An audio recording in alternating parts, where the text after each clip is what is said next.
Martin Luther King Jr., January 18th, 2021. We celebrate his life today. It's all about liberation, freedom, equality, and the suffering that it takes to go through that. Okay. And so, what a man. What a soul, man. All right. Hey, my name is Jim Coughlin, Creative Director of ClubVMSA. These 30-minute video chats are brought to you by members like you. So this is members only. Way to go for becoming a member. Thank you. And by our sponsors today, SGA Inc. I want to thank Andrew Gallagher. They're a woman-owned solutions and staffing provider with over 40 years experience partnering with enterprise clients nationwide, offering contingent and direct placement, as well as professional and managed services in technology, business, professional, and clinical. So thank you, Andrew Gallagher of SGA, for sponsoring this month's video chats. I want to thank Job Diva, Dia Obeid and Gus Samra of Job Diva. If you're a staffing firm and you don't know about Job Diva, excuse me, that wasn't part of the commercial when I cleared my throat. You should check out Job Diva. They got a great system, great service, great people.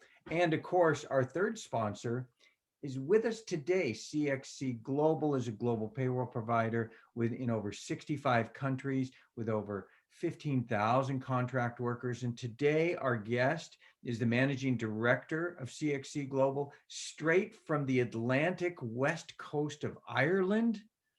That is correct, Jim. Connor Heaney, welcome. Whoa, Jim, what a welcome. And I can only echo your sentiments on Martin Luther King Jr. And it was a lovely touch to play some Sam Cooke from that era to mark his memory. So unfortunately, I can't promise to be as interesting or as good an orator as Martin Luther King Jr. Or talk about equally as important topics. But there is an important topic coming up in the UK. It's called IR35, Jim. And today we're going to be looking at four things relating to IR35. So I guess the first thing we're going to be looking at is what the hell is it? And what the organizations and the folks that have kindly dialed into today's call need to do about that. Why is it problematic for some of the organizations to manage this process? And then some of the risks involved. And that's something that CXC do. We help organizations manage risks all around the globe. So Jim, I don't know if you want to ask questions or will I just launch right into it? Well, let's get right into it. IR35, it sounds like a government regulation, or it sounds like a new drugs of something. So it's probably not a drug. It's not a COVID vaccine, IR35. No. What is IR35 and who should be aware of it? Let's start with that. Agreed. Yeah. Hey, Jim. I was also thinking there's a third category there. It could be a Star Wars for a Star Wars fan, a Star Wars. It could be a droid. It could be a droid. Perfect name for a droid. Put it on the back of my blaster ship, the IR35 droid. Good. So exactly. IR35, it's not a droid. It's not R2D2. What is it?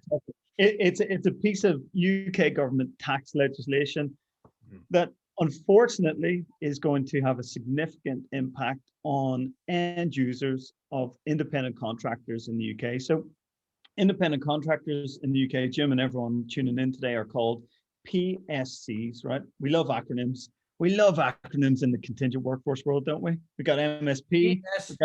PSC is what? That stands for Personal Services Company. Okay. And the IR35 legislation isn't new, right, Jim? This is the newest version of it, right? And essentially, it's been brought in to really increase the UK government's tax at source, right? So what they're worried about for years is that independent contractors weren't paying proper tax, right? And previously, the IR35 legislation, the onus was on the contractor really to decide what their status was, whether they're inside IR35 or outside. What this new piece of legislation does, everyone, is that it puts the onus and the responsibility on the end user. And the end user is any company with a balance sheet of more than a turnover of more than 10.2 million GBP, so UK pounds, or a balance sheet worth more than 5 million GBP. So most of the organizations we work with, Jim, as you'll appreciate, are in the large enterprise segment, Fortune 100, Fortune 500 companies. But, it's clear that this legislation will impact medium-sized organizations then. as well. So the reason why it's problematic is because not many organizations are skilled and experienced in auditing these sort of workers to determine their status. But I'll come on to that in a second, because I just want to look, Jim, at what organizations need to do. So the first thing organizations really need to do is determine, do they have independent contractors in their organization? And the important point to note, Jim, is that it's not just independent contractors that are providing their services directly to the end users. Independent contractors that come in through your recruitment supply chain are in scope for this legislation too. And here's the kicker, Jim. Unfortunately, the end user is responsible for auditing those workers, even if they come through a third party, a recruitment supplier, or a small statement of work type provider. So let me stop right there. Yes. Just stop right there, because I want to break this down as if I didn't understand it, which I don't. IR35, UK regulation to help them grab more tax dollars. Exactly. They're going to go after the companies that are utilizing any type of non-direct employee working, what we'll call independent contractor or PSC, personal service company, regardless of whether so if a staffing firm sends me a contractor and the staffing firm is W-2 the person, I still got to do an IR35 audit on them or not?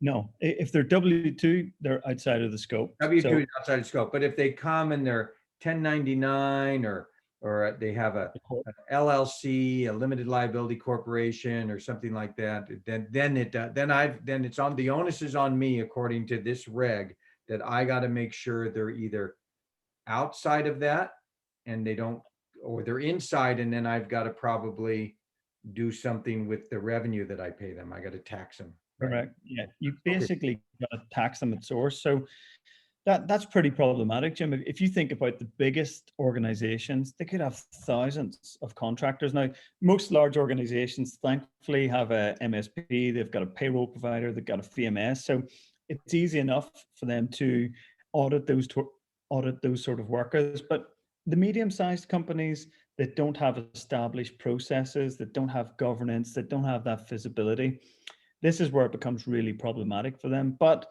I must caution, Jim, there's organizations of size and scale in the UK that haven't even started this process yet, right?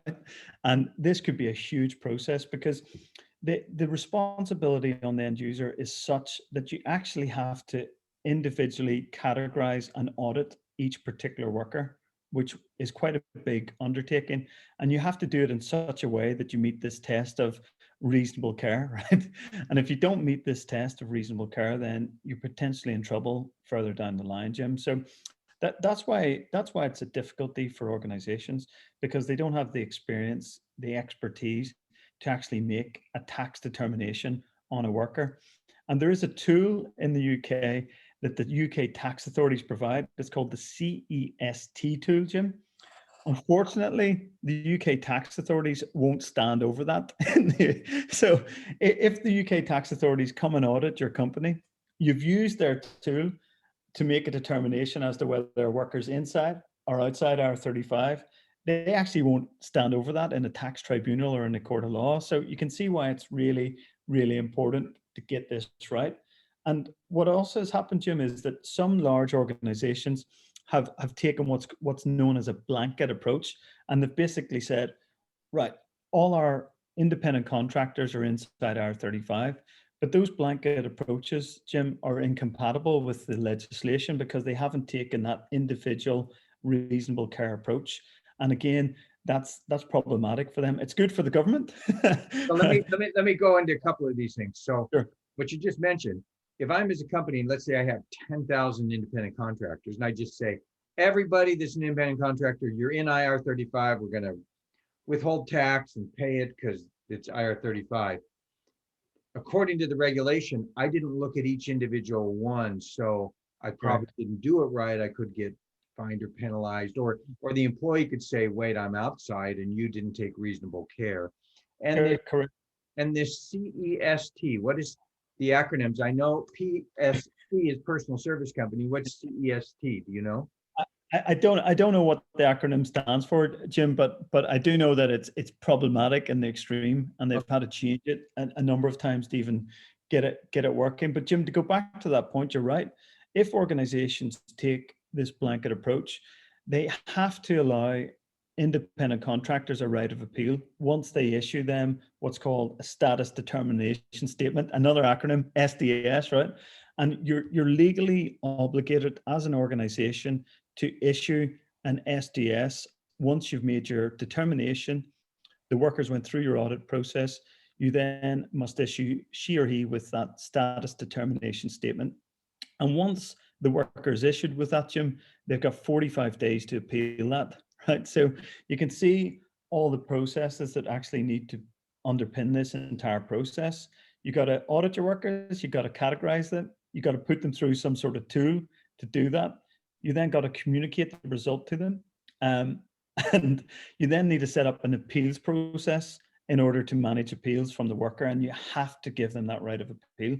And then, Jim, here's where it gets even more problematic for the. This isn't a problem so far. There's more of it. Exactly. It feels almost. We got SDS. I don't know if we have an SD. We have to have an SDS to find out if they have an STD. I don't know what's. I know, Jim. And Kevin's very helpfully helped us out here with the naming of the acronym. So it's the let me just pull that up. Status for tax. Great, thanks, Kevin. That's awesome. Yeah. Thanks so much, Kevin. I should really know this, but luckily I know the process, so we're all set. But even just to top the complexity here, Jim. So if you think about it, organizations aren't geared up for deducting tax at source from independent contractors because, as most people on the call will appreciate, you're an independent contractor. You submit your invoice to your client or your recruitment vendor or whoever's representing you, and normally you get a gross payment back. So you invoice $10,000, you get $10,000 plus VAT or the appropriate state sales tax, but in the UK it's called VAT. So what will happen now in the UK is that organizations are now responsible for deducting employer taxes and employee taxes at source. So a lot of times their actual AP systems aren't geared up for this, and therefore they'll have to outsource this additional payment function to third parties. Let me ask you a question here, because we have a lot, and I want to invite questions to the audience. Audience, if you have questions, start putting them in the Q&A now. So the certification for employment test, the tool to make the determination that the government gives, they don't stand behind it. If you use that tool and you're wrong, it's your problem, not theirs, even though they gave the wrong tool. Correct. When you reclassify, if you find, I don't want to say reclassify, this is my question. If you find that somebody falls within IR35, are you just deducting a certain type of tax, or are you reclassifying them as an employee?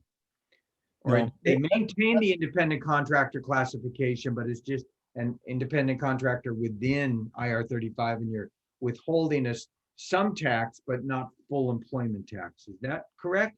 That is correct, Jim. Tell you what, Jim, you've got it. That's it, right? So got it? I don't know what I got.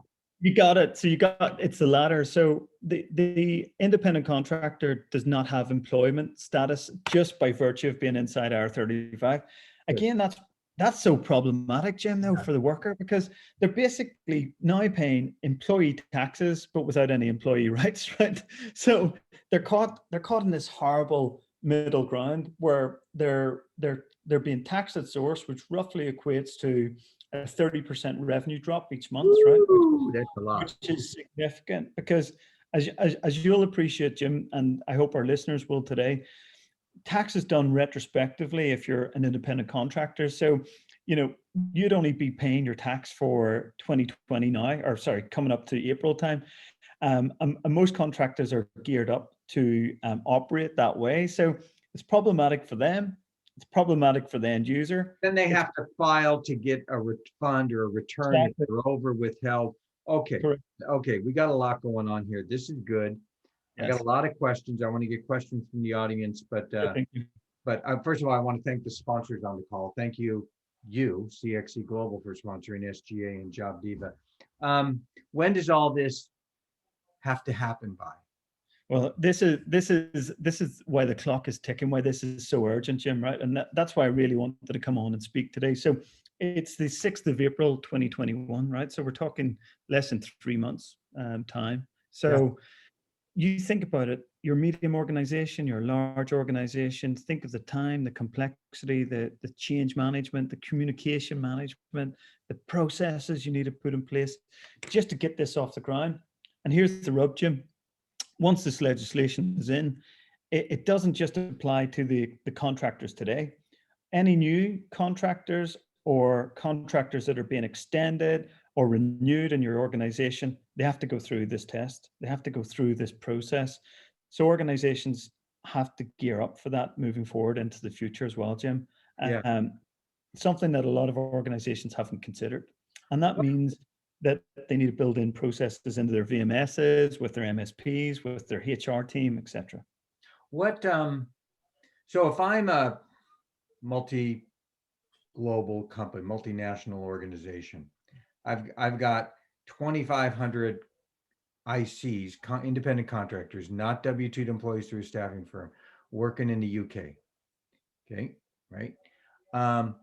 What would be the 5 to 6 main things I should do between now and April, not only internally to look at who's in and who's out, but my thought is to, I bet these contractors have no idea this is coming down, or some of them might have a vague idea. So it could be a shock all of a sudden. Hey, I invoiced you 10 grand. How come I only got 7? Right? Exactly. I mean, you don't want to just do it and not tell them. What's the communication process? What's the validation? So what would you advise me? I got 2,500 contractors.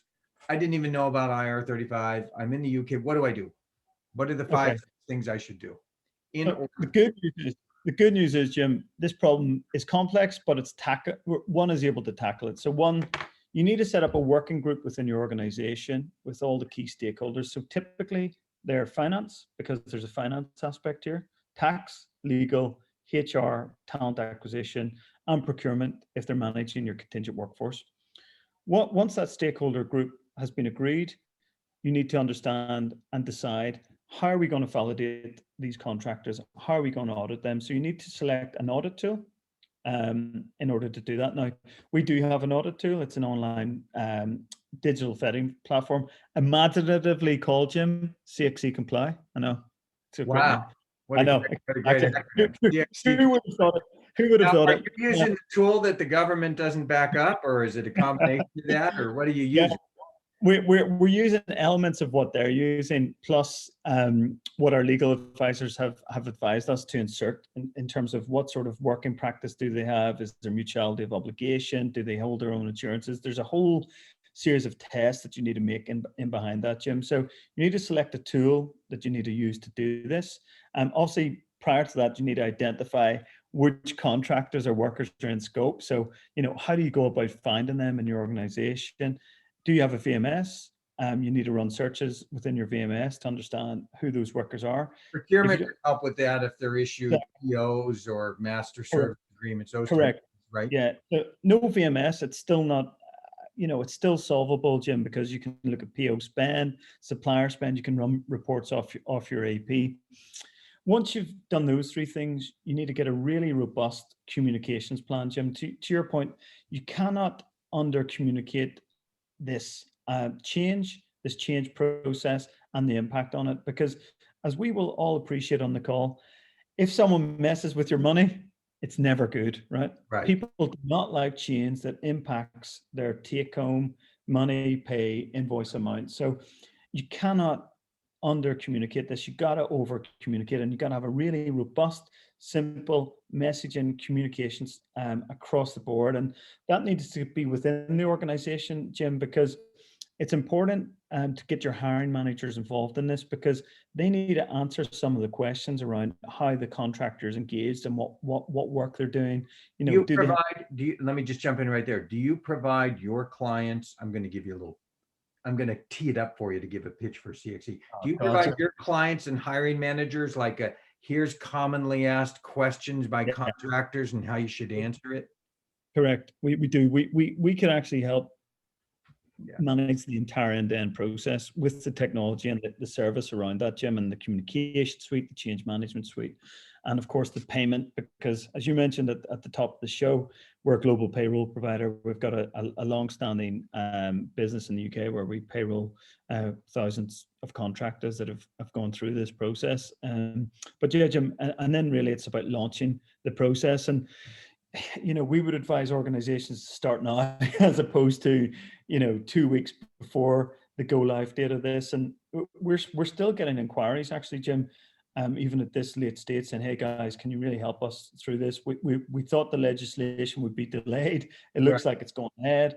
And it's not too late, even though we're 3 months out, to get a jump on it. And we have some, by the way, just Connor, we have some enterprise clients, customers, club members on the line now. I want to make sure, Lisa and James, if you have questions about your particular organization, or maybe you could share how many ICs you might think you have out in the UK, and we can talk about that. But so it's not too late to get started now. In other words, you could be compliant. And You can. And I think, Jim, it's important to call out, there's some organizations we've been working with that have been working on this for 3 years, right? And they've got they're just ready to go out of the box, right? They've audited their workers, they've issued, or about to issue this SDS, status determination statement. But the point is, it's not too late. But I want to reinforce this, Jim, if I may. The risks, if you don't do this, are considerable, right? So let's talk about this. And how would you get triggered to be, who's gonna, what's the penalty? How is it you're gonna get caught if you misclassify, whether it's deliberate or unconscious, right? You might think you qualified them right, but you didn't. So let's get into that. Yeah, you're quite right. So again, you ever hear that phrase, Jim, and everyone, the bigger they are, the harder they fall, right? So what the UK tax authorities, who are called HMRC, they've said publicly they're going after the bigger companies first. So the bigger you are, they're coming after you, and they're going to start this audit process, and they're going to be looking for the big companies that roll off your tongue that everyone knows in this call, and they're going to go after them to make sure the money.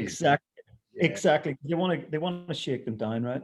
So that's number one. That's just a simple call out. Number two is a worker can trigger these audits, because a worker might make the case to the UK tax authorities that they've been incorrectly assessed as outside IR35 or inside IR35. And what that can trigger, unfortunately, Jim, is an audit from the HMRC. And HMRC have really staffed up to aggressively go after this, because they've been waiting for 2 years to get going on this, Jim, and they're ready. And they've got the model built. They want their tax pounds. I was going to say tax dollars, but obviously that doesn't apply. But your audience will appreciate it for sure. But let's look at, Jim, at some of the risks. So if you're negligent and careless as an organization, right? So you haven't really got a process in place. You've made a few decisions and you haven't really taken this reasonable care. You're liable as an end user for 30% of the unpaid taxes, right? And additional fines on top of that. And to my understanding, fines aren't capped, right? Which is problematic in itself.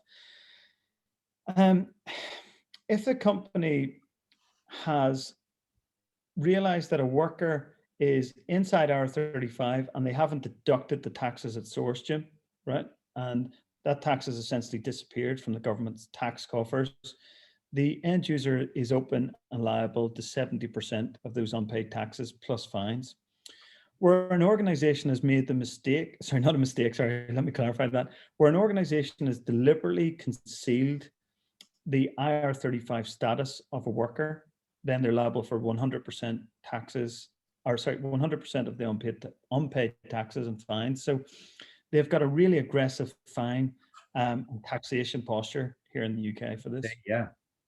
And what if I'm an employer and I just said, you know what? Everybody who's not a W-2 worker, they're in IR35. Let's just make it that, communicate to them. It's too big, because we don't have the time to go through each one individually. Will that work? No. And I got to do each one individually. I got to take reasonable clause with each one.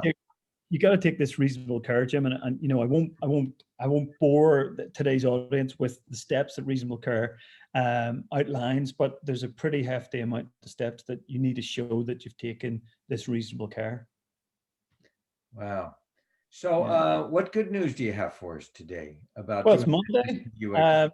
Doing business in the UK? I mean, this is like yeah, it's, you know, Jim, I've described it as a seismic impact and a seismic shift, and there's no escaping from that powerful word. This has the ability to hugely disrupt the UK independent contractor market, so much so that we're likely to see three things in our opinion. One, rate inflation, because what we've found is that independent contractors are now increasing their rates, right, because they're essentially going to be losing 30% at source now. So the rates are going up, which is a big concern, because as we all know, in this environment, what do end users, our buyer friends and partners want to do? They want to save money. They don't want to spend more money, for sure, right? So that's problematic for the end user. Number two is we've seen a loss of talent, where independent contractors are now going to different labor markets in Europe or around the world, or, Jim, setting themselves up as a remote worker to work with USA companies, but on an offshore basis. So if they're offshore, it doesn't matter. They got to be physically in the UK or not? If they're, let's say, so they move to Spain, for example, or another European country or whatever, then they're outside the IR35 rules, which is good. So the thing they're worried about is this talent flight out of the UK, yeah, Jim, because, you know, who wants to pay 30% more? And then there's another problem for organizations. You know, a lot of these independent workers will say, well, hey, I just want to be a permanent employee now. So, you know, put me on your permanent employee. And the end user saying, well, you know, we don't have the headcount for that. You know, it suits us to have independent contractors. So the flexibility that previously existed in the UK labor market is likely to be diminished, Jim. And companies may not, I mean, and to your point, it's like if I have to hire an independent contractor, if I have a project, I'm not going to pull anybody in the UK. I'm going to send it offshore from the UK. I'll go to US or Spain or Romania or wherever, right? Absolutely. Well, to that point, Jim, we've seen a huge demand and increase and trend for UK organizations to actually hire their IT developers in Poland. One is to avoid all this IR35 hassle and problems that we mentioned. And the other reason, sorry, Jim, is to save costs. They want to take advantage of labor arbitrage opportunities. So it's about 50% cheaper to hire a developer in Poland when compared to the UK. Amazing. We're at the top of the hour. We're almost out of time here. So if somebody wanted to get in touch with you, could you just put your email in the chat there real quick? Yeah, email in the chat. And while you're doing that, I want to thank again Job Diva for sponsoring, SGA sponsoring, and of course Connor, who's putting his email in the chat window. If you want to get a hold of Connor, there it is, connor.heaney@cxcglobal.com. Tomorrow, our guest is Dave Cooper of Genesis Talent. He's got something to announce under the covers announcement, so you can get in early and get that announcement. Final thoughts, Connor, what should people do if they're, you know, April 6th, if they're biting their nails and April 6th looks closer than, you know, what should they do? Give me a call is the short answer, but that's the short answer. But I just want to counsel them. This is a problem that can be solved, and if they take steps that we've mentioned, they'll solve that problem. That's awesome.